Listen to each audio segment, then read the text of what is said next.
Mapagpalang araw po sa lahat, na sana po lahat po kayo ligtas po sa anumang karamdaman, anumang sakuna, at sa lahat-lahat na po.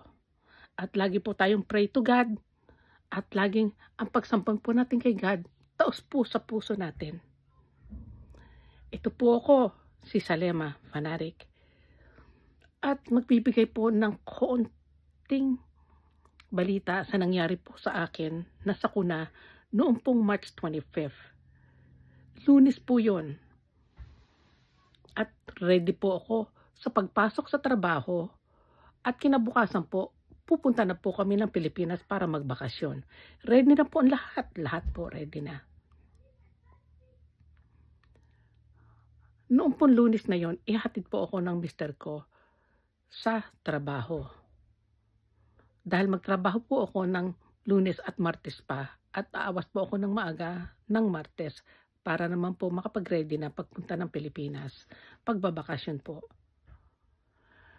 Ngayon po, pag alis po namin, green light po yun. At ito pong mister ko ay nagdadrive at ihatid po niya ako sa trabaho. At kung ang mister ko po ay mag-drive, napakaingat po dito talaga. Pero kung anong nangyari, na aksidente man o anuman, talagang hindi po natin may iwasan. Sa pagtawid po na yon sa green light, ito pong isang sasakyan na padiretso po, hindi po siya tumigil, basta na lang po kami binangga. At sa pagkabangga pong yon, napakalakas po, na total loss po ang aming car. Makita po ninyo, pakikita ko po sa inyo ang nangyari po sa car namin. At sa ako po, nawalan ng malay. Talagang pong wala na talaga. Dahil sumabog po sa akin 3 airbag. Sa pagkakasabog po sa akin ng 3 airbag na yon, talagang nawalan po ako ng ulirat. Talagang wala na po talaga. At hindi po makalabas noon ang mister ko at pinipilit po niya akong gisingin. Sinabi po niya sa akin, gising, gising, Noyma, gising, gising. Talagang hindi po ako magising.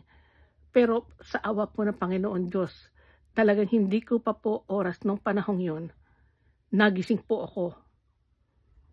Hindi ko po alam kung gaano po katagal, pero nagising po ako. At sa pagkagising ko po yun, may humihila sa akin sa palabas. May bumukas ng pinto ng sasakyan. Kung okay daw kami. Pagkamulat ko po ng matang yon, napakasakit po ng katawan ko. Sobra ang sakit. Sakit lahat. Napakasakit po lahat. At nakita po yung mister ko. Sabi sa akin, labas, labas. Eh di lumabas po ako, saka lang po siya nakalabas. Dahil hindi po siya makalabas at napitpit po ang pinto ng aming sasakyan. Dahil nga po, na total loss po.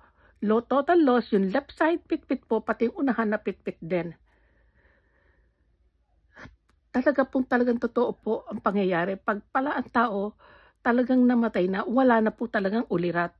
Talagang wala na pong maramdaman talaga. Dahil nung panahon yun, wala po akong naramdaman kahit na ano. Basta na lang po, nagising po ako, pero masakit na po ang katawan ko. Thanks to God. At iniligtas po niya ako kahit paano po at masakit ang katawan ko, thanks to God. Ngayon po, makikita po ninyo kung ano po nangyari sa aming car, kung gaano po mga pulis na dumating, mga emergency, mga firefighters dumating din. Makita po niyo sa susunod po ng mga picture na ito, ilalakip ko po dito sa aking video na ito.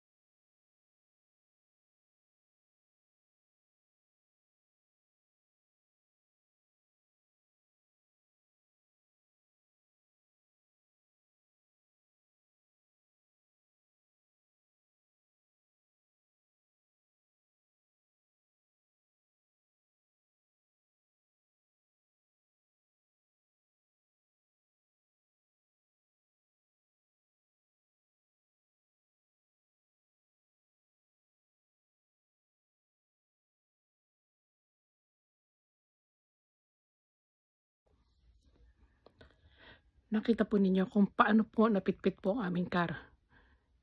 Ngayon po, pagkatapos po ng pangyayari yun, dinala po kami sa emergency sa Gardena Memorial Hospital. Chinek up po ako, chinek up po ang mister ko. Ang mister ko po, okay po ng kaunti. Pero ako po, hindi po. Dahil sa nawalan po ako ng malay. Pinasok po nila ako sa CT scan. At nakita po nila na may na-damage po ang aking heart. Nasabi nila na merong aorta dissected. Na ibig sabihin, nagtudugo yung may puso ko po o may napunit na kung ano man po yun na malapit po sa puso ko na kailangan daw na ma-emergency na maoperahan po. Natakot man po ako pero wala po akong magawa. Kung yun po ikaliligtas ng aking buhay, wala po akong magagawa. Ngayon po, dito po sa ospital na ito, wala po sila ng magsasurgery po ng surgeon, ng heart surgeon, kundi po sa Long Beach Memorial. Kaya po ang ginawa po, noon din pong gabing yon, inilipat po nila ako sa Long Beach Memorial Hospital. At ganun din po ang nangyari. At sinitiskan uli po nila ako. Pero thanks be to God, talagang napakabait ng Panginoong Diyos. At sinabi po ng doktor na ayun po ay namasalang po ang palibot ng aking puso. Na kailangan po mananatili po na wala po akong high blood, na hindi tumataas po ang aking dugo. Kaya imomonitor po nila yon. Sa ilang araw po na pamamalagi ko po sa ospital, dapat po mababa ang blood pressure ko, mababa po ang aking blood sugar, lahat po ay normal. Hindi po pwedeng tumaas dahil magpa-fluctuate po yon doon po sa puso ko at baka po mapunit po yung yung malapit po sa aorta ko, sa puso ko po. Kaya ganito po ang nangyari at nag-stay po ako sa ospital na napakahabang araw. Kahit gusto ko na pong umuwi, hindi po ako makakauwi dahil nakamonitor po ako sa araw-araw. Hindi po ako makagalaw na mabuti. Hindi po ako makaihi. Lahat po. Talagang self-serve po nila talaga ng ospital. Gusto ko man pong maligo, hindi rin po ako makapaligo.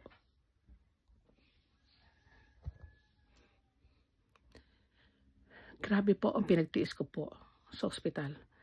At lumabas po ako nito pong nakaraang Sabado. At talaga nagpumilit po akong lumabas at magpagaling na lang po ako sa bahay. Pero hanggang ngayon po, napakasakit po ng aking ribs. Napakasakit po ng aking likod.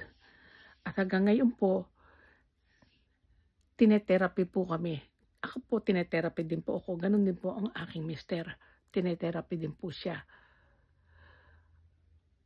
At pinag-iingatan po nila ako sa therapy na huwag pong matouch ang malapit po sa heart ko dahil delikado po. Ngayon po, nagpapagaling na lang po sa bahay. Kahit na-diet po ako sa lahat ng mga pagkain, wala po ako magawa. Ganito lang po talaga.